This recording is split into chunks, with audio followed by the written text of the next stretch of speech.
were having a nightmare. What could possibly be troubling you this deeply? Do you want to tell me? No, not really. Good.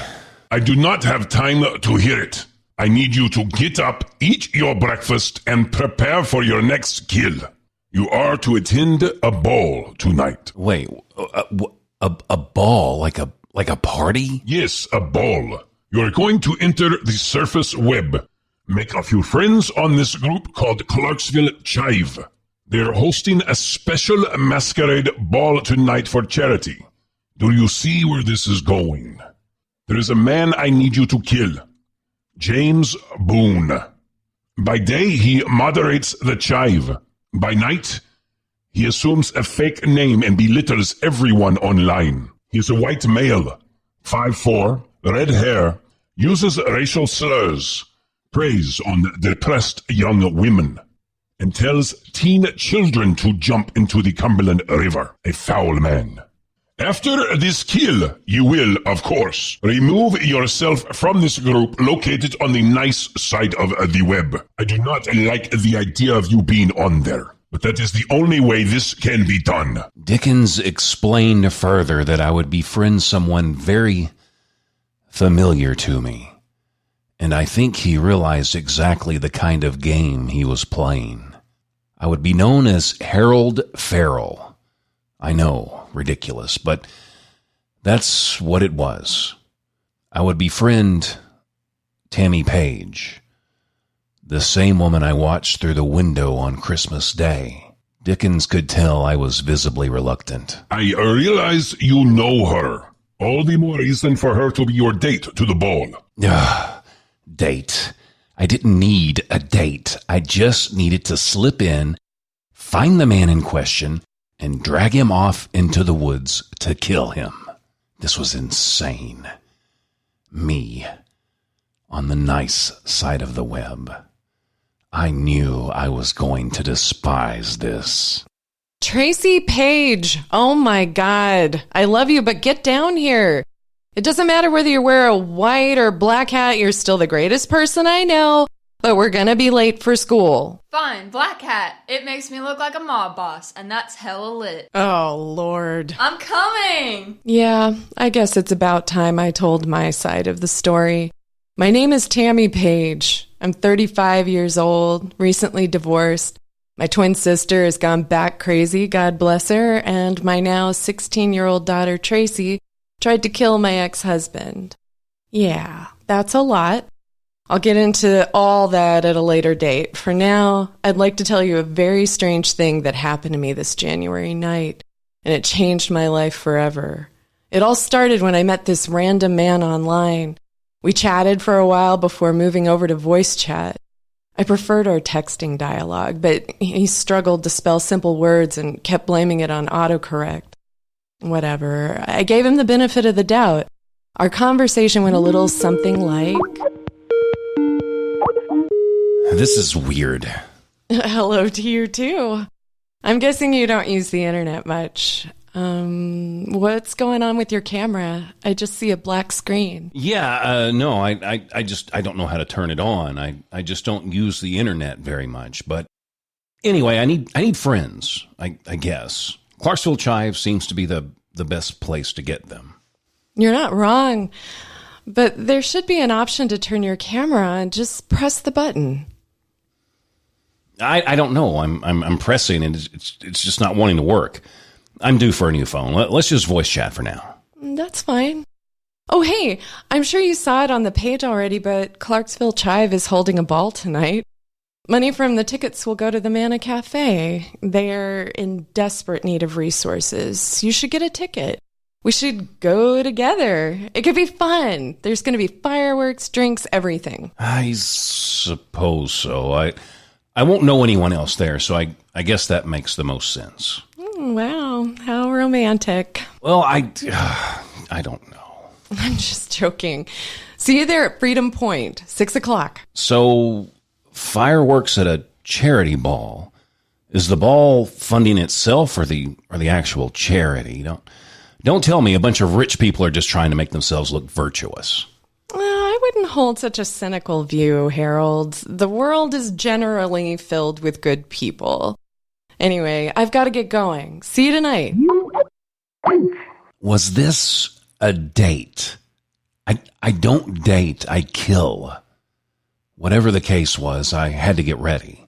Dickens gave me the perfect suit and mask, a mask made from the bones of my victims. It was brilliant, and I practically drooled over it as Dickens explained to me where the bones came from. Dickens' cleanup crew had evidently been keeping the bodies. What a genius. I, of course, did a little digging into the man I'd be murdering. He truly was a waste of human being. He led everyone to believe he was this charitable man, and yet there I saw him with a fake name on 4chan, throwing around racial slurs and agreeing with Hitler's philosophy, saying that we as a country need to bring slavery back. There are some sick minds in this world. It was strange being on the surface web, but oddly I enjoyed it. At least the part where I got to speak with Tammy. She's an interesting case, for sure. I made a mental note to explore her personality further and went about my day. I spent quite a lot of time thinking on my conversation with Harold. Honestly, I hadn't spoken to anyone outside of family this much in a really long time. And as the evening drew near, I realized I didn't have a dress. Well, I did, but it would have been extremely inappropriate to wear. Mom, just wear the dang dress. I don't care. No one else will care. I wore it to the last ball I attended with your dad. Yeah, and we're literally gonna be the only ones who remember that. It's this or some dirty pair of overalls, which is worse. Fine. All right. I'll wear the damn thing.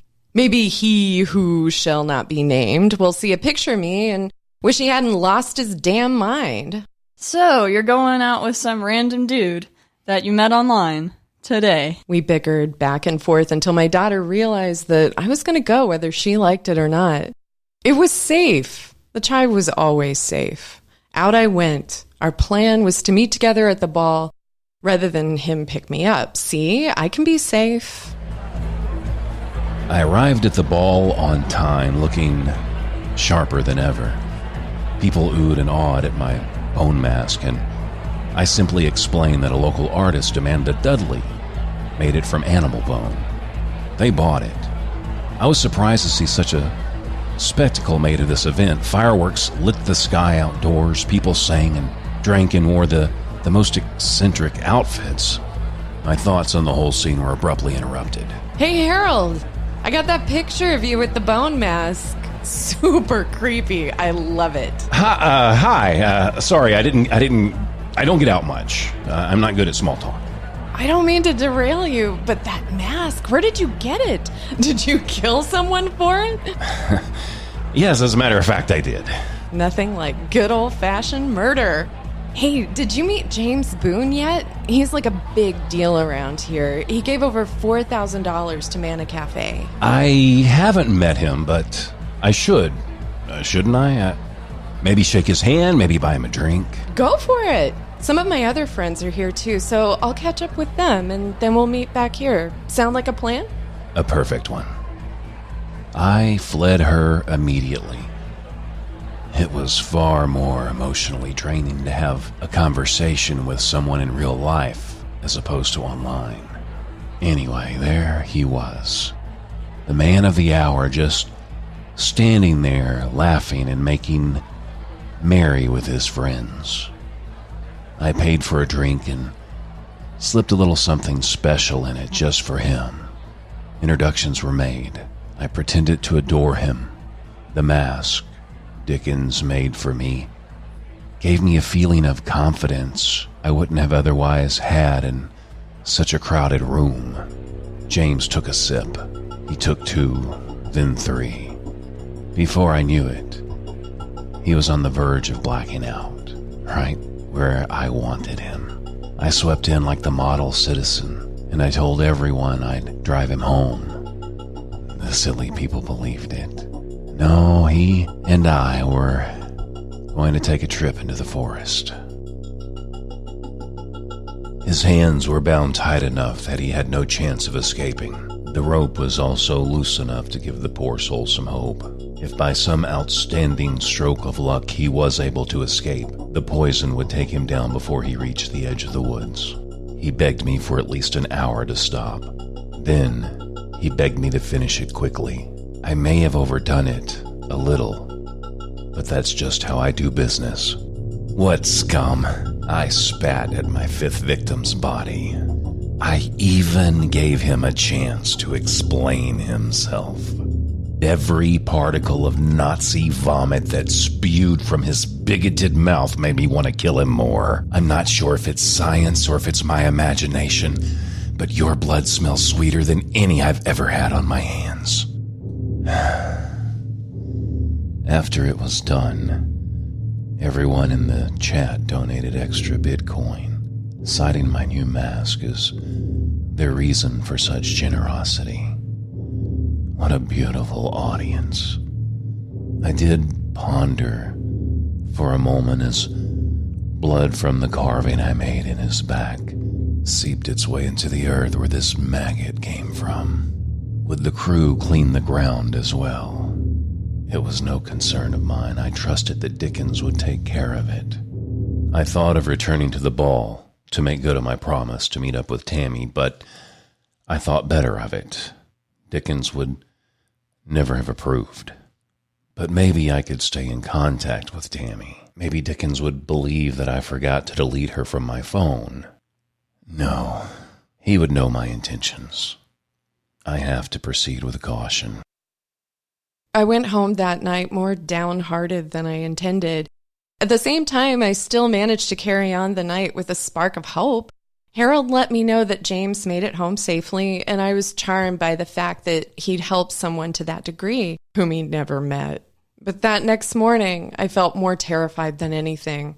Mr. Lorry, Tracy's teacher, posted to the Clarksville Chive saying, Hey, did you hear that James Boone took his own life?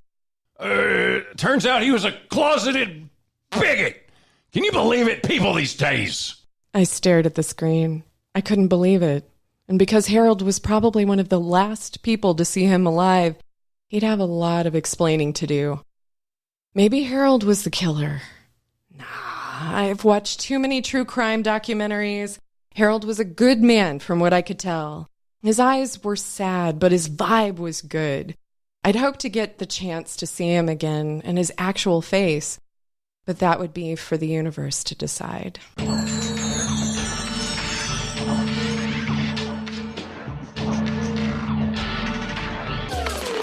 This has been a Chris Top Program production. TheChrisTopProgram.com, home of No Name, the dark web serial killer, rideshare stories, and What the Fact.